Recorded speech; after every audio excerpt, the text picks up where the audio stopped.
For maximum picture quality, it may be necessary to adjust the tracking control on your VCR.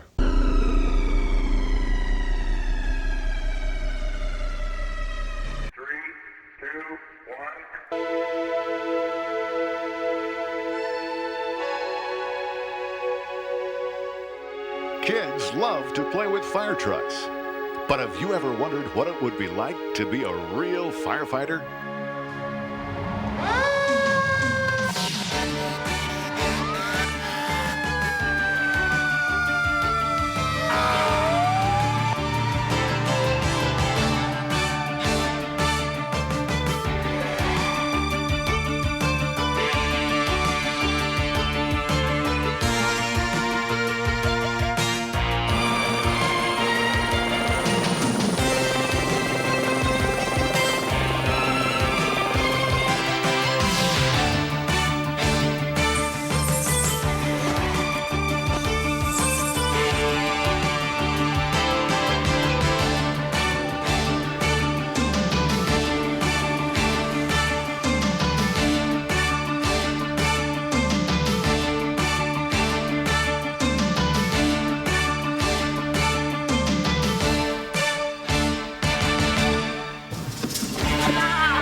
Hi kids, I'm Fireman Dave. Well, I'm not really a firefighter, but the real firefighters have agreed to let me pretend for the day. So you and I are going to find out what it takes to be a firefighter and all about all the great equipment they use. So what do you say we check it out?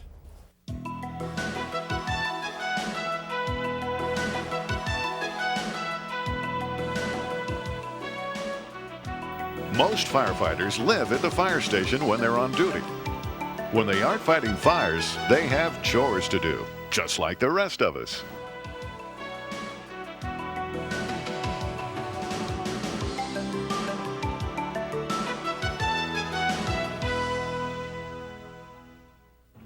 Well, you were asking me what it's like to be a firefighter. Firefighter Dave, well, I'll tell you what it's like.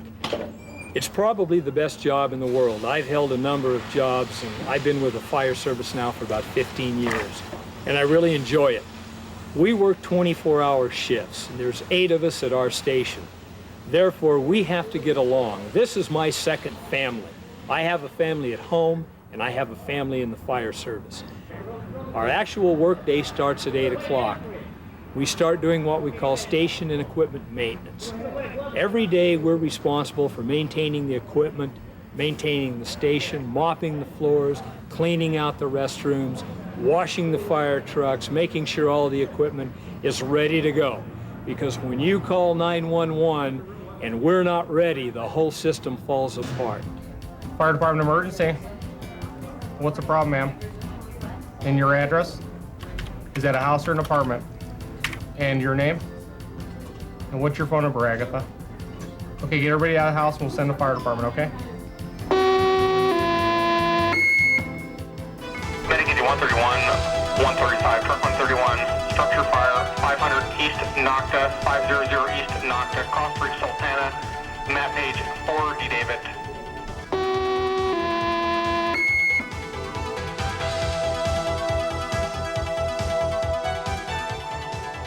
When an emergency call comes in, the firefighters have to be ready for action.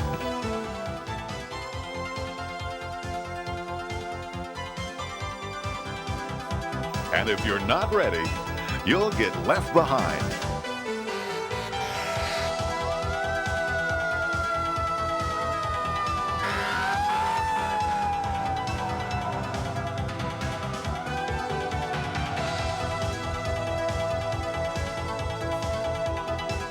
Well, it looks like Fireman Dave missed the fire truck.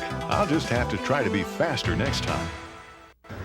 Firefighters have to be specially equipped in the clothes they wear as well in order to stay safe when fighting fires. This is Firefighter Cliff, and he's going to tell us a little bit about the specialized clothing that they have to wear. Well, Firefighter Dave, let's start at the bottom of the outfit and we'll just work our way up. All right. You notice the boots that you have on. Those are steel-toed rubber boots. Those are to protect the firefighter's feet. You go into a burning building, a lot of times there might be nails or glass or something of that nature, so it helps protect the feet by sharp objects And also, the toes are steel in case something falls on them. Now, the pants and the jacket that you're wearing are made out of a material called Nomex. Now, this is a flame retardant material. It helps to reduce the flame or the heat on the uniform. Now, also, you wear your helmet. It's a hard plastic. It helps to protect your head in case of things falling from the sky, that sort of thing. Now, one thing that you have to remember when you're inside a building in a fire, although we have all of this good equipment on, it's kind of a false sense of security. If you get into a burning building, the temperature can get very, very hot, sometimes 1,200 degrees. With all this protective clothing on, you're not going to really feel all of that heat.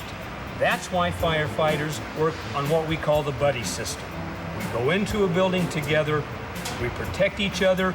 If I see that you're getting in trouble, or maybe you're getting too close to the fire, I can tap you on the shoulder and say, come on, Firefighter Dave, let's get out, it's getting too dangerous. So that's why we wear the protective clothing that you have on, the helmet, the pants, the coat, the boots, and also our gloves. Helps us do our job a little better. All right, I guess we're ready to go fight a fire. You bet.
Whoops. I guess I forgot to shut off the valve. I suppose you'd like to see that again.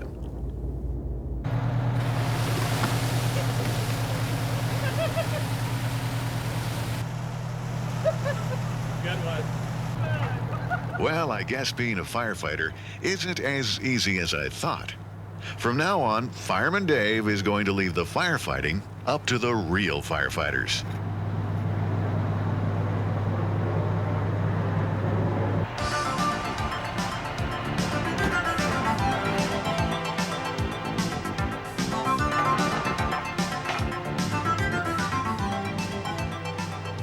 These big legs are put out one by one to stabilize the fire truck so the big ladder can be put in the air.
Once these support legs are in place, they keep the truck from tipping over.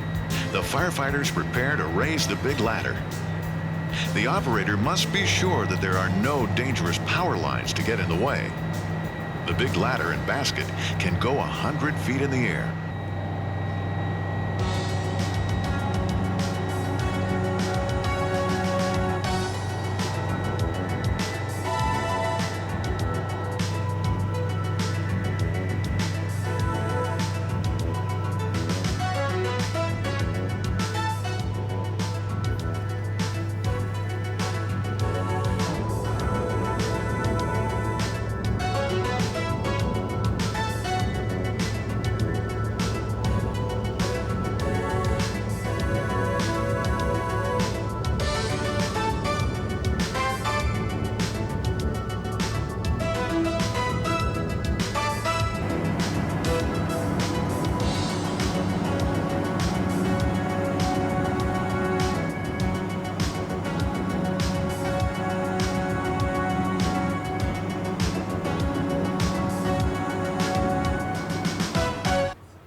Fire truck is a real complicated machine, but in the cockpit, it's pretty much like a regular truck, except there are lots of buttons and switches. I asked one of the real firefighters to show me how they work.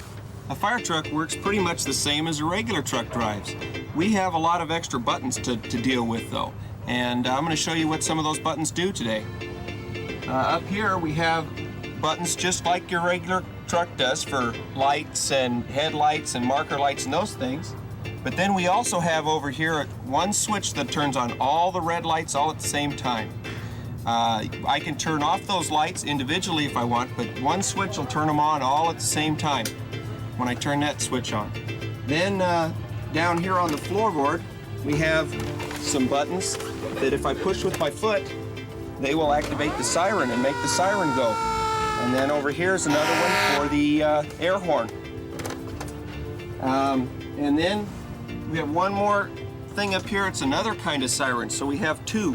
And this siren is the electronic siren. And we can turn this on just by turning a switch up here.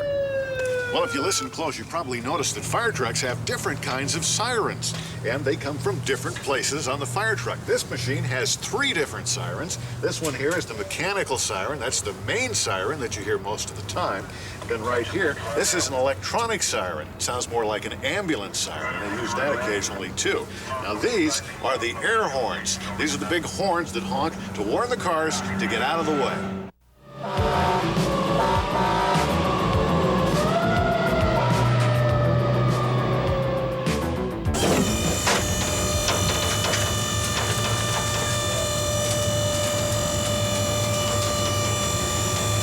This is a fire engine, and this is used for pumping water. However, we do carry a couple of ladders, and this is how we store them and where we keep them. Back here is where the firefighter sits, and that's where he rides on his way to the fire. And in this compartment, we carry our water jug, and that's so that when we're fighting a fire, we get a little dehydrated. We can have a little water, and we carry fuses and assorted tools and things in that compartment. And then here we have what we call our engineer's pump panel.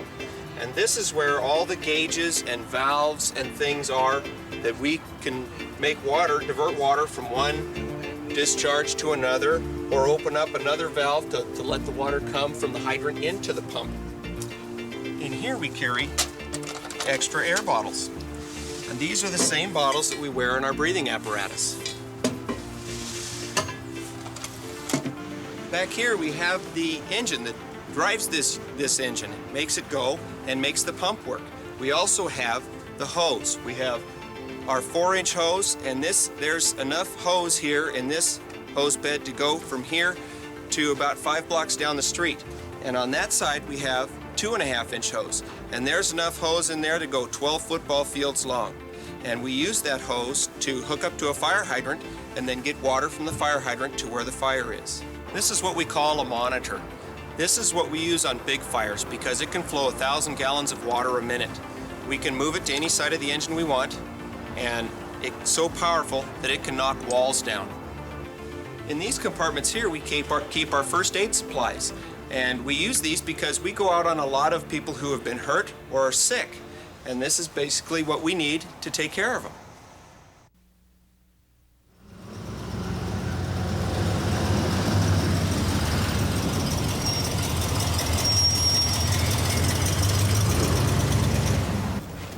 One of the most dangerous jobs being a firefighter is to work on the bomb squad.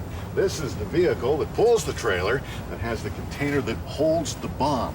Now, this is where they put the bomb if they think it might explode. This container is very, very thick, as you can see, and it's shaped in a V form, so that if the bomb does explode, it explodes up into the air and not out to the sides where it can hurt people or vehicles. The clothing that the bomb squad wears is really interesting. What do you say we take a look at that now? This is what we call a self-containment suit or a bomb suit. When the bomb technician goes up to work on a suspected bomb, he has to have this suit on. And as you can see down here, over his boots, he has this part of the suit to protect his feet. This is real hard right here. This protects his legs. Comes on up, and they're kind of like coveralls. This protects his body in case the bomb should go off. Now he wears a jacket that goes over this, and what we'll do now, we'll put the jacket on. Now this is very, very heavy.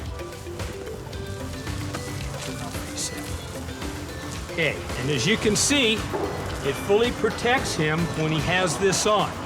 Let me step right under here. We'll go ahead and put the helmet on. Okay, and he's all set to go work on a device. He's fully protected in case anything happens. Kind of looks like a spaceman.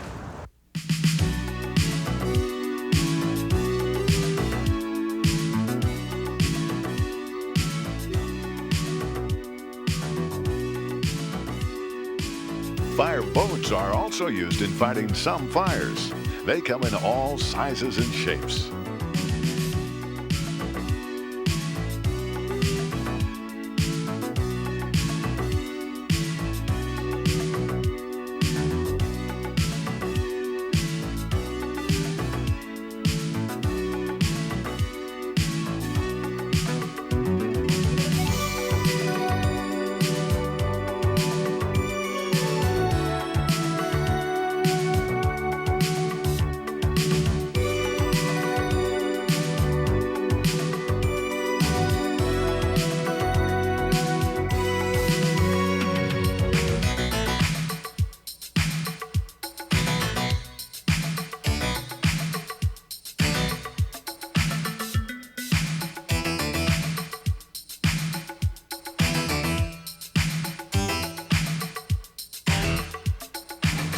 The piece of equipment you see behind me is a fire truck.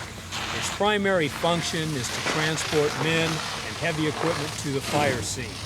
It carries no water, it carries no hose. All of the equipment on it is used primarily for forcible entry, for salvage, and for overhaul operations. Now we'll step a little closer, take a little closer look.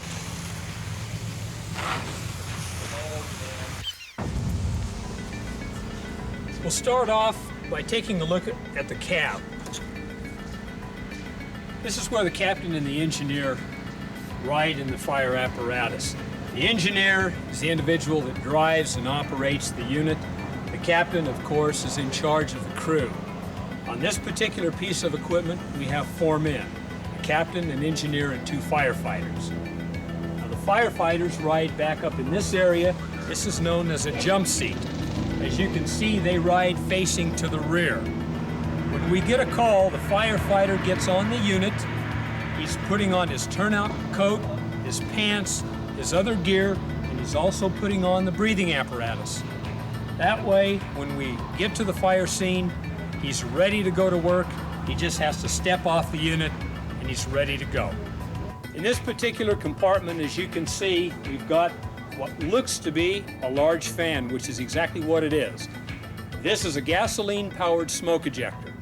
When we go into a building that's full of smoke, we have to get the smoke out in order for the firefighter to come in and fight the fire.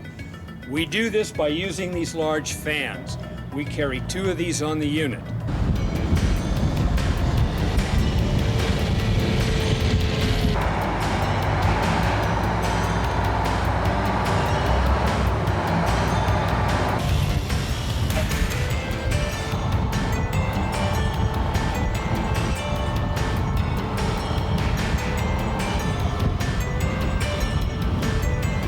This is the compartment that contains the levers that operate our outriggers and that we can raise and lower the ladder with. Behind this sheet up here is where we keep all of our ladders. All the ladders, in fact, as you can see, it just unbuttons. We've got all of our ladders, 16, 20-foot, and the big 40-footer. Over on this side, we have another 16, another 20, and a 35-foot. Also in this compartment, and they're kind of hard to see, but if you look real close, back up in here, we have what we call pike poles.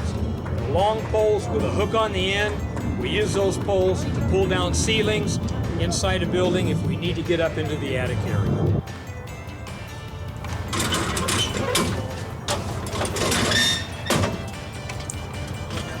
Okay, I'm now up in the basket of the unit, As we told you previously, this will go 100 feet in the air. Now, you see this big red thing here? That's a nozzle. There's basically no difference between this nozzle than the nozzle you have at home on your garden hose. The only difference is this nozzle just a little bit bigger.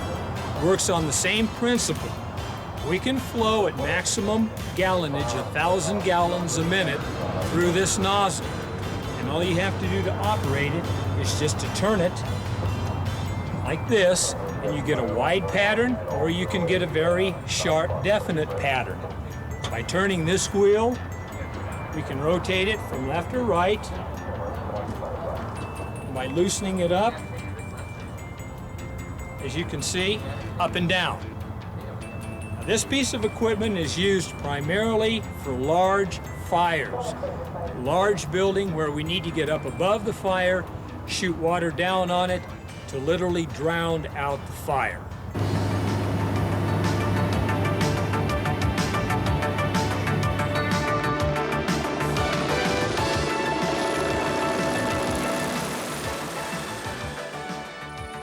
Another important piece of equipment used to fight fires is the helicopter. It helps with rescues, in moving equipment, and it can also carry small amounts of water.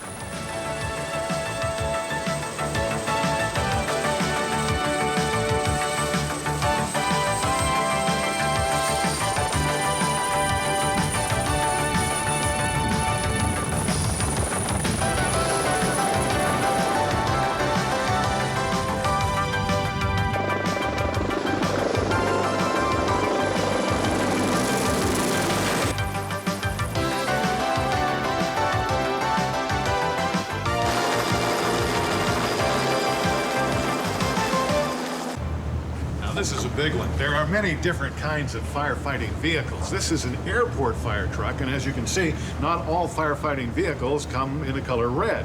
This is one of the biggest firefighting trucks. It's yellow.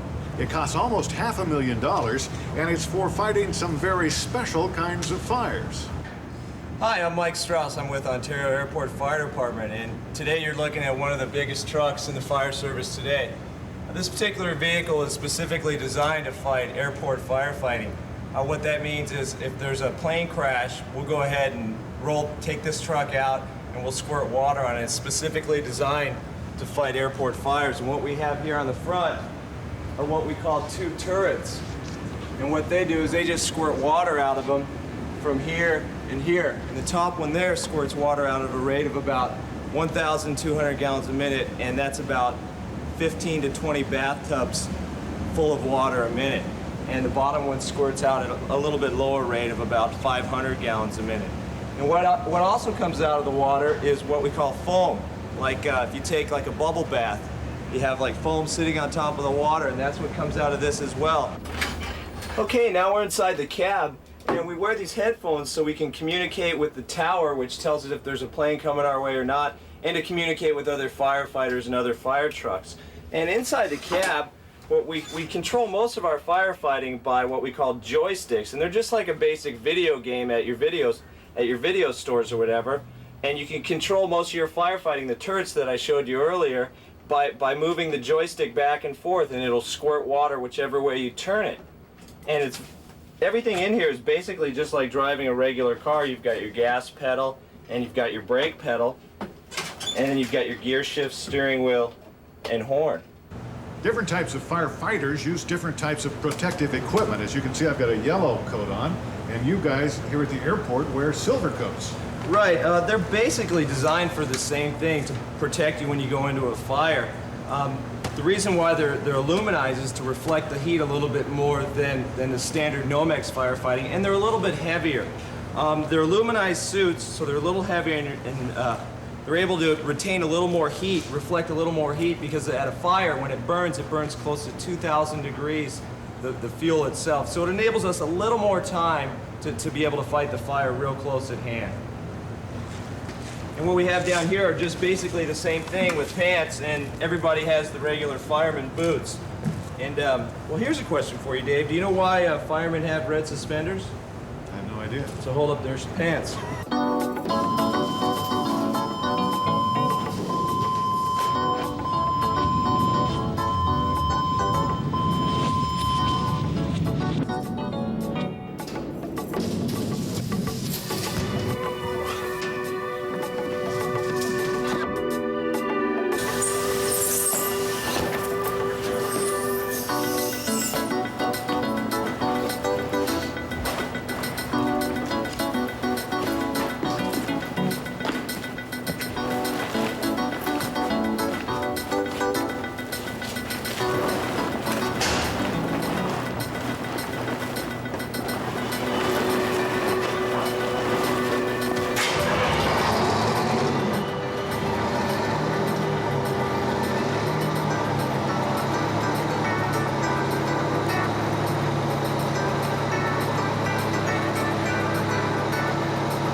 Okay.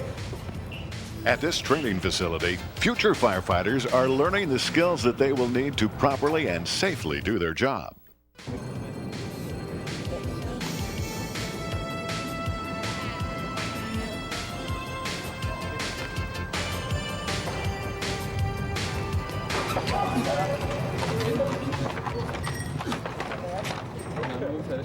Put on this beam. Full extend the fly. Fly going out. Give me some weight. Pull it towards you. Okay. That's too much, too much. There we go. Some guys are just stepping up to the bottom, backing into it. That'll be acceptable, because on a rig you're going to have to...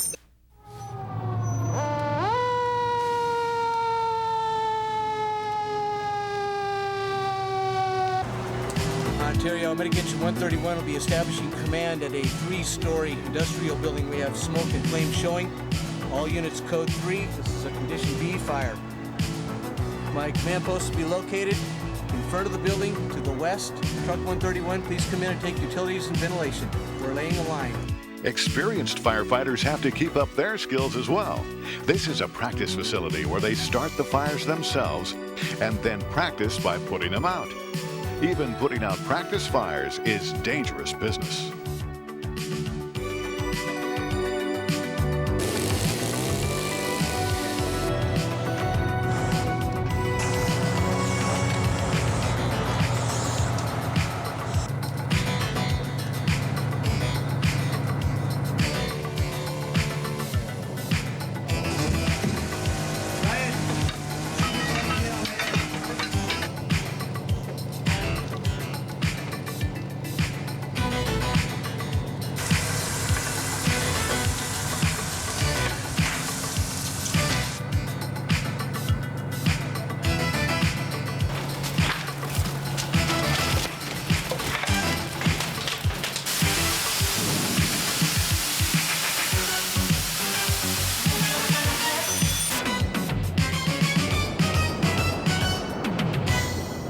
Primary statement we can make to kids: don't play with matches. Fire is our friend, but it's also our enemy. You don't want to mess with fire in any way, shape, or form. Lighters, matches, leave those in the hands of adults.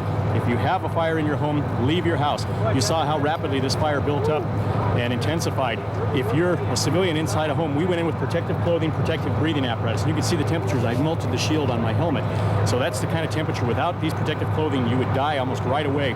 Get out of the house, go to a neighbor, call the fire department from a neighbor's house, call 911 in most areas.